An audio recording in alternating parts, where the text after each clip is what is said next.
Denzel Washington walked onto the set of The View expecting tough questions, but what he got was something else entirely.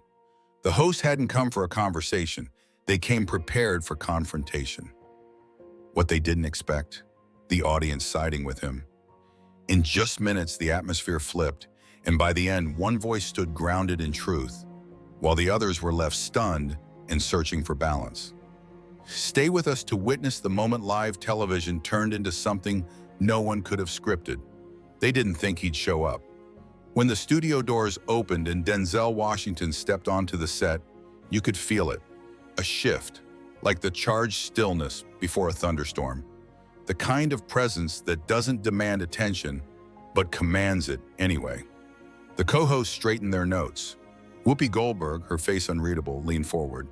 Joy Behar whispered something to Sunny Hostin, who nodded, eyes fixed on Denzel like a strategist awaiting her move. Everyone watching knew this wasn't going to be a lighthearted chat. The producers had asked for a moment. The hosts were ready to bring heat. But when Denzel sat down, he didn't flinch. No smirk, no swagger. Just that quiet confidence only years of public scrutiny and spiritual grounding can bring. He greeted them with warmth, his eyes scanning the table, not like a man stepping into a fight, but like someone walking into a courtroom with nothing to hide. The opening moments were polite, rehearsed, surface level. They asked about his advocacy work, his stance on justice reform, his past statements about Hollywood's double standards. But the tension was crawling under every word, and it didn't take long for the shift to arrive. "So, Mr. Washington," Whoopi began, calm but calculated, "you've spoken strong about media responsibility. Some say your comments border on censorship. Where do you draw the line between freedom of expression and responsible storytelling?" The crowd fell silent. The camera zoomed in. Denzel didn't blink. "I believe in the First Amendment," he said with quiet firmness. "But freedom doesn't mean you get to shout fire in a crowded theater. It doesn't mean you get to distort the truth without consequence, especially when you shape public perception for a living." That landed. A flicker crossed Joy's face. Sunny leaned in, sharper now. "But who decides what's distortion?" she pressed. "Some would say you've challenged narratives that were later proven to be factual." Now the gloves were off. The next 30 seconds felt like a masterclass in presence. Denzel didn't rush. He turned to Sunny, then to the audience. "I think that's exactly the conversation we need to have," he said. "Not name-calling, not canceling, just hard, honest dialogue, like this one." There was a murmur in the crowd, a visible shift in energy. The hosts expected evasion. They got composure instead. That's when Joy went on offense. "You've defended individuals who've publicly attacked the media. How can you say you respect journalism when you stand with those who tear it down?" He nodded, acknowledging the weight of the question. "You're right to ask," Denzel said. "I respect journalism. What I don't respect are lies dressed up as headlines. Every American deserves the truth, even when that truth is inconvenient to the script." More murmurs, louder this time. But this wasn't even close to the moment that would change everything. That part was still coming. And when it did, it wouldn't just echo, it would shift the entire conversation. "So are you saying you've never distorted anything yourself?" Sunny asked, voice tight. The audience shifted in their seats. It was a loaded question and everyone knew it. Denzel didn't respond right away. He glanced briefly at the note card in front of Sunny. He could already see the question before she read it. He knew what they were after, and still his voice was calm. "I'm saying no one should be above accountability," he said plainly. "Not me, not you, not this show, not any of us." There was a brief ripple of nervous laughter in the crowd. Whoopi raised an eyebrow, clearly surprised. "That's a bold claim," she said. "Are you suggesting this show spreads misinformation?" Denzel didn't blink. "I think every media outlet at some point has gotten it wrong," he replied. "The question isn't whether you made a mistake, it's whether you corrected it when you found out." That landed, not just the words, but the way he said them. No bitterness, no blame, just clarity. Joy leaned forward and tapped the table. "Let's not pretend we're like those other outlets. We have standards. We don't promote conspiracy theories." Denzel nodded slowly, thoughtful. "And yet," he said, So many people out there feel misled, not by internet trolls, by the institutions they were told to trust. That should mean something. A murmur moved through the crowd again. Not fire, not fury, just facts, and the courage to say them aloud. Sonny jumped in quickly. You've supported causes and investigations that many consider politically charged. Do you regret any of that? No, Denzel said without hesitation. Because truth doesn't care who's in office. I followed what was right, even when it didn't fit the room. Whoopi leaned back. You realize how that sounds, right? Like you're casting yourself as some lone truth teller. Denzel smiled faintly. Not smug, just steady. I'm not asking to be anything, he said. I'm just asking for fairness. If we're going to hold public officials accountable, and we should, then let's include the people with the microphones too. The studio went quiet. You could hear it the moment people started to really listen. Joy crossed her arms. So what? You want journalists to be investigated, punished? I want accountability, he answered. When a government office misleads the public, it faces consequences. Why should the media be immune when it holds just as much power? That line chilled the room. Sonny's voice was sharper now. But your version of accountability, doesn't that risk silencing critical voices? Denzel leaned in slightly, still composed. Only if you believe truth is something dangerous. That line didn't just sit in the air, it hit it like thunder. A long pause, then soft applause. Scattered at first, then stronger. The host glanced toward the producers. They hadn't planned for this shift, not this energy. Whoopi cleared her throat.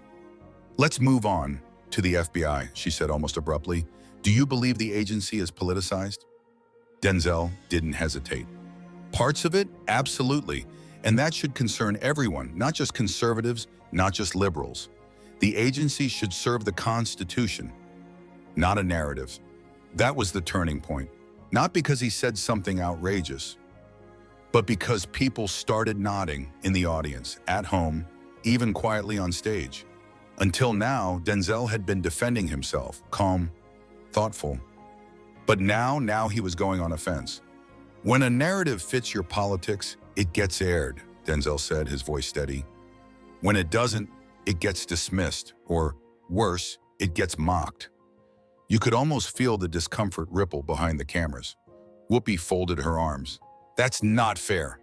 We've had conservatives, even Republicans on this show. Denzel nodded. Yes, you have. But let's be honest, how were they treated? A low murmur rolled through the audience. Joy didn't hesitate.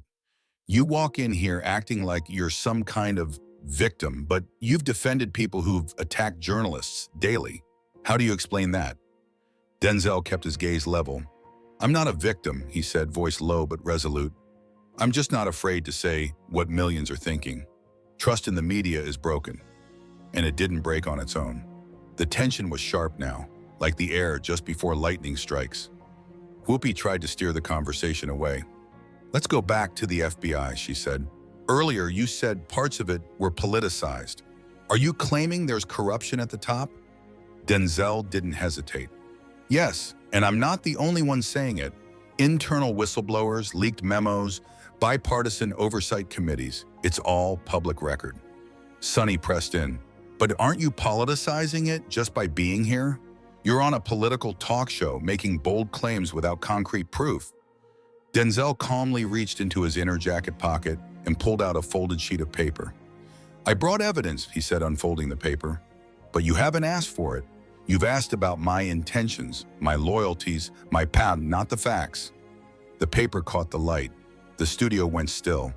Here's a list, he continued, of headlines that were retracted, reports that were discredited, and stories broadcast nationwide, never corrected by this network. The table froze. The audience leaned in. The tone shifted. Joy looked visibly uncomfortable. You're doing this for a viral clip, she snapped. Denzel didn't raise his voice. He didn't blink. No, he said slowly. I'm doing this because I've sat through years of being called extreme, dishonest, dangerous. And now that I have 5 minutes to speak for myself, you say I'm chasing attention? That hit hard. Even Whoopi sat back, caught off guard. Denzel slid the paper forward on the table gently. "You don't have to read it now," he said, "but I hope you will. And I hope everyone watching starts asking why all the errors seem to fall in favor of one side." A few claps, then more. It wasn't just applause, it was shift. A signal. The audience wasn't fully with the hosts anymore. Something had cracked open. The co-hosts felt it. They didn't say it, but their posture, their eyes, their energy said everything. For the first time all morning, they weren't steering the conversation. Denzel was. Whoopi tried to recover. "You've made your point," she said, a bit sharper now. "But this isn't a courtroom. It's a talk show." Denzel smiled faintly. "Then let's talk," he said. "No scripts, no pre-approved lines, just questions and real answers." The crowd clapped again, louder this time. Joy jumped back in, clearly trying to reset the balance. "Fine, let's be real. You've worked with people who dismissed the press, who undermined reporters, who pushed falsehoods. How do you justify standing with that?" Denzel didn't blink. "You're talking about politics," he said. "I'm talking about trust. There's a difference." Sonny cut in fast. "But you were part of that system, that machine. Are you denying it?" He leaned forward slightly, voice still calm. "No, I'm saying I walked through it with my eyes open. And I came out asking better questions than when I walked in." "I worked in service," Denzel said, his voice unwavering. "Not in spin. I've spent my life chasing truth, not applause." And then it happened. The moment. The one no one expected. He turned toward Whoopi. "Let me ask you something," he said gently. The room reset. You could feel it. The man being questioned was now the one holding the mirror. Whoopi hesitated. "Go ahead." "In the last 5 years," Denzel asked, "how many times has this show issued a correction, not after public pressure but voluntarily when a host or guest said something untrue?" That landed like thunder. Whoopi looked off camera toward the producers. No earpiece reply came fast enough. Joy tried to jump in. "This isn't about us." Denzel didn't raise his voice. He didn't need to. "It is about you," he said calmly, "because millions of people listen to what's said at this table. And if we hold our leaders accountable, why not those who influence how people think every day?" The audience gasped, not in shock but in recognition. Then silence. Not defensive, not combative, just silence. Because no one had an answer. At least, not one they were ready to say out loud. 5 seconds, maybe 6, longer than any monologue. Finally, Whoopi spoke, her tone softer, slower. "That's a fair question. I don't know the number." Denzel nodded. "That's all I needed to hear." This time the applause was different. Not polite, not hesitant. It was decisive. For the first time, the view wasn't shaping the narrative, it was reacting to it. Sonny regrouped. "You're holding us to journalistic standards, but we're commentators. We give opinions." Denzel turned to her. "And opinions are powerful," he replied, "especially when they're broadcast as fact." It wasn't just what he said, it was the way he said it. Steady, composed, no showmanship, no theatrics, like a truth being laid bare. The hosts weren't ready, and the audience knew it, because this no longer felt like an ambush of a guest. It was becoming a quiet, public reckoning about them. But Denzel wasn't done. The next part would go even deeper, from the press, straight to the heart of public trust. And this time, it wouldn't just rattle the table, it would shake something loose. The table was still, the silence now heavier, more electric. Joy leaned forward, her voice a touch sharper. "You talk a lot about accountability. Let me ask you something, Denzel. Do you regret anything you've said publicly? Anything you'd take back?" But she wasn't really asking for an answer. She was fishing for a weakness, a slip. She didn't get one. Denzel's voice was low but firm. "I regret how easily the truth gets buried, not that I've tried to dig it up." Whoopi raised an eyebrow. "That sounds rehearsed." "No," Denzel said. "It sounds honest, and that's what makes people uncomfortable." Sonny jumped in, her tone sharper. "But you've made some serious claims about the media, about the system, about institutions people rely on." Don't you think that just adds fuel to the division? Now the shift was clear, from politics to blame. No, Denzel said. I think what creates division is when one side is allowed to ask questions while the other is told to shut up. The audience stirred again, stronger now. Joy wasn't letting go. So you're the victim again? Denzel didn't blink. I'm not a victim. I'm the messenger. You can attack mamas all day, but that won't erase the facts. It was subtle, but the audience responded again. Applause, this time more certain. Not just scattered agreement, but something deeper. Resonance. Whoopi leaned forward, lowering her voice. Let me ask you something off script. Denzel nodded. Please do. You talk a lot about trust, she said, but you were part of a system that lied, often. How do you separate yourself from that? There wasn't even a pause.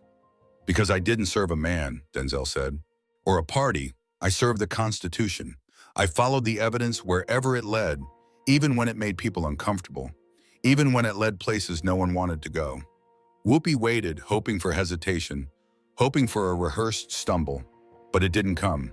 Because he wasn't defending a resume. He was defending a principle. That truth doesn't belong to just one side. Sunny shifted direction. So where does that leave you now, she asked. You come here, call out bias, defend your past, but what do you want from this moment? Do you want people to see you as a hero? Us as villains?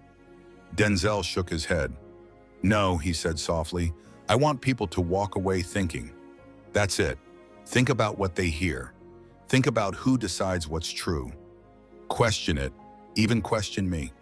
He let that sit, just long enough for the silence to feel sacred. And then he added, I'm not asking them to believe me. I'm asking them to stay awake. That hit like lightning.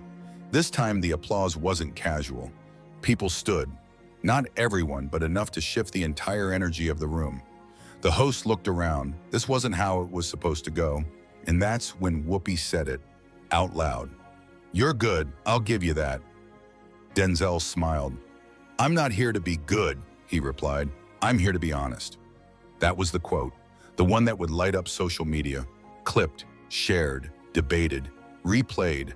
But the show wasn't done, because now it was about to go deeper into something even more charged, patriotism. And who gets to define it? It started with a simple question. And like all loaded questions, it didn't stay simple. Whoopi asked it, her voice slow, deliberate. You've said you stand for the Constitution. You've said you serve the country. But what does patriotism mean to you? Denzel didn't answer right away, not because he didn't know, but because he wanted them all listening. And then, in that stillness, he spoke.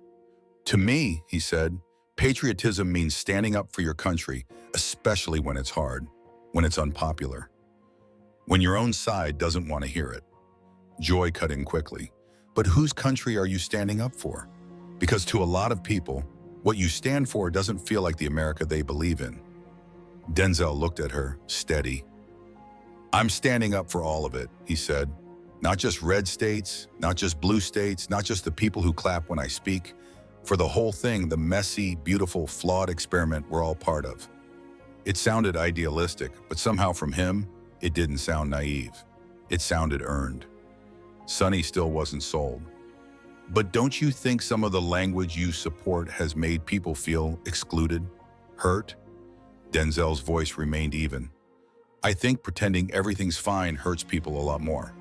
I think ignoring truth is what wounds us the deepest. The audience wasn't clapping now. They were just watching, absorbing. Joy fired again. You can't call yourself a patriot, she said, and tear down American institutions at the same time. Denzel looked straight at her. That's the difference, he said, between loyalty and blind faith. I believe in institutions enough to fix them. You believe in them enough to ignore when they're broken. That cracked the room open. Gasps, murmurs. Then, a ripple of applause. But he wasn't finished. You want to talk about patriotism? Denzel said, his voice rising. Not loud, just full. Patriotism isn't about waving a flag. It's about being willing to say, we can do better. Even when it costs you. Especially when it costs you. It was no longer a debate, it was a challenge. Whoopi leaned in again. So, who decides what better means? Denzel didn't hesitate. The people, he said. Not pundits, not politicians, not even the hosts at this table. The people who wake up, go to work, raise families, pay taxes, and feel like no one hears them anymore. And then it happened, almost on cue. A woman in the audience stood up. Not a guest, not a plant, just a woman in a denim jacket. She didn't shout, she didn't disrupt. She just said, clear, quiet, and piercing, "Finally, someone's saying it." The studio went silent. Joy looked stunned. Sonny said nothing. Even Whoopi, for the first time in the entire segment, didn't jump in because that moment, unwritten, unplanned, did what no argument ever could. It proved the point. This wasn't about Denzel anymore. It was about them, the people watching, the people who had felt silenced for far too long. And somehow, Denzel Washington had cracked that silence wide open. But the conversation wasn't over. Because the final round wasn't about patriotism or politics. It was about power and who really holds it. This time there was no applause, no laughter, just that kind of silence that doesn't ask for your attention. It commands it. Joy spoke first. Her voice softer now, less defensive, less sharp. "So what are you saying?" she asked. "That we're the problem?" Denzel didn't dodge. "I'm saying power doesn't just sit in Congress or the White House," he said. "Sometimes it sits behind a microphone." The audience shifted. Sonny crossed her arms. "We're not lawmakers. We don't write policy." "No," Denzel replied, "but you shape perception. And sometimes that's even more powerful." Whoopi shook her head. "So now we're responsible for how people feel?" Denzel stayed composed. "Not for their feelings, for your words, just like I am. The difference is, when I get it wrong, there's an investigation. When the media gets it wrong, there's another segment tomorrow. And it just moves on." The audience leaned in. They were listening again, closely. Joy tried to regain ground. "Let's be real. You've influenced public perception too. Don't act like you're some outsider." "I'm not pretending anything," Denzel said, shaking his head slightly. "I've seen how the system works from the inside. And I've seen how people on both sides abuse it." Sonny leaned forward.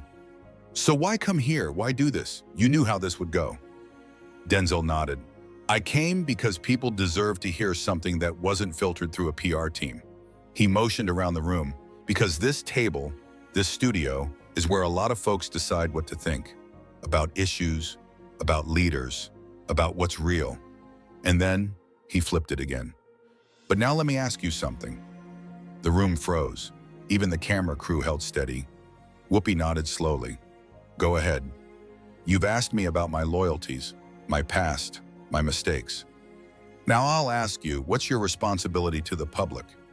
When you know something's wrong, but it fits the narrative, do you say it anyway, or do you stay quiet?" He didn't accuse, he didn't raise his voice. He just let the question land. And that's why it hit so hard. Joy tried to answer, but no words came. Sonny looked at Whoopi. Whoopi looked at the crowd.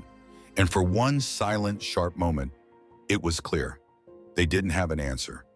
Not one they were ready to say aloud. They didn't have a clean answer, because it wasn't a yes or no question. It was the question, the one every powerful voice eventually has to face. Who controls the story, and who pays when it's wrong?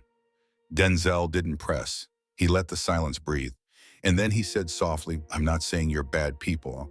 I'm saying you have power, and power without reflection becomes control." That landed hard. Even the camera operator slowed, sensing what was unfolding. No one had expected this.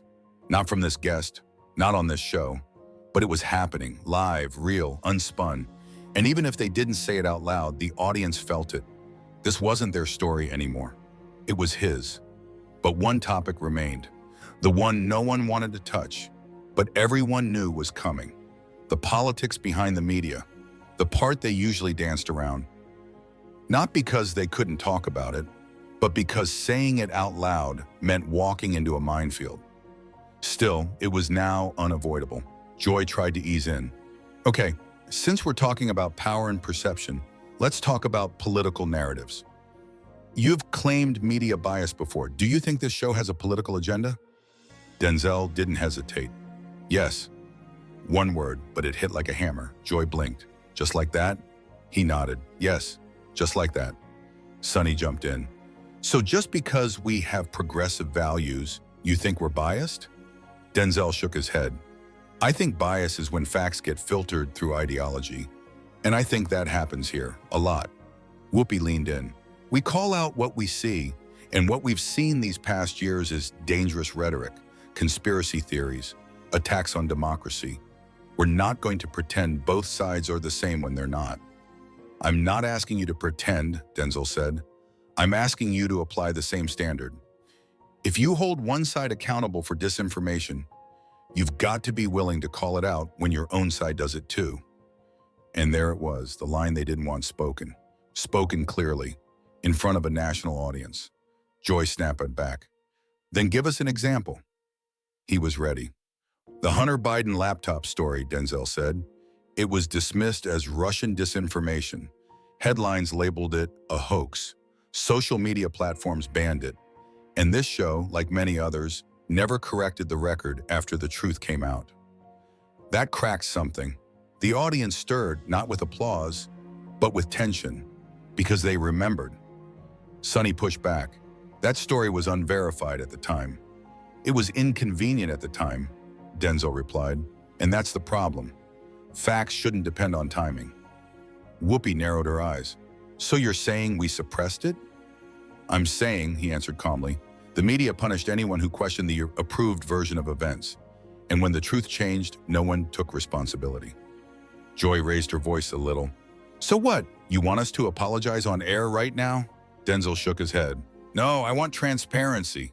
I want people to hear both sides, be trusted with the facts, and make up their own minds.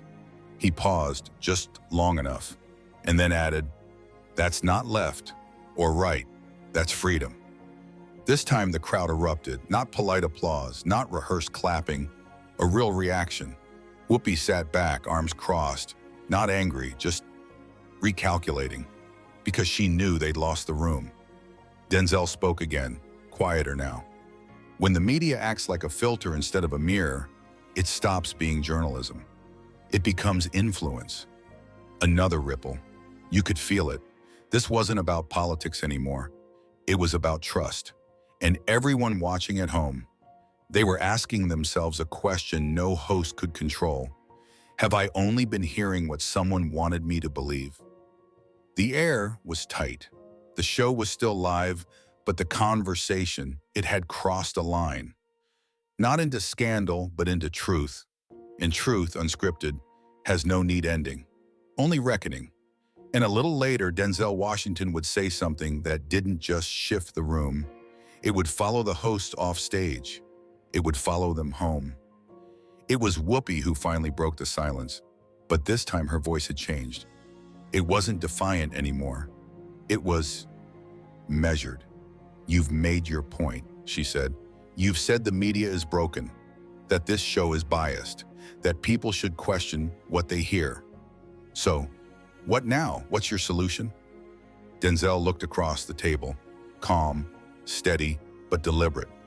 My solution, he said, is conversation, not monologues, not echo chambers, face-to-face, uncomfortable, unfiltered dialogue like this. He let it hang. I don't hate the press. I don't fear it. I just wanted to do better. Sonny leaned in, skeptical. That sounds nice, but let's be honest. Most of what you said today will be clipped, edited, twisted. Denzel nodded. Probably, but people aren't stupid. They know when something's been manipulated, and they're tired of it. Then he turned directly to the camera, his voice soft, his words clear. I'm not here to change anyone's mind. I'm here to remind them they're allowed to have one.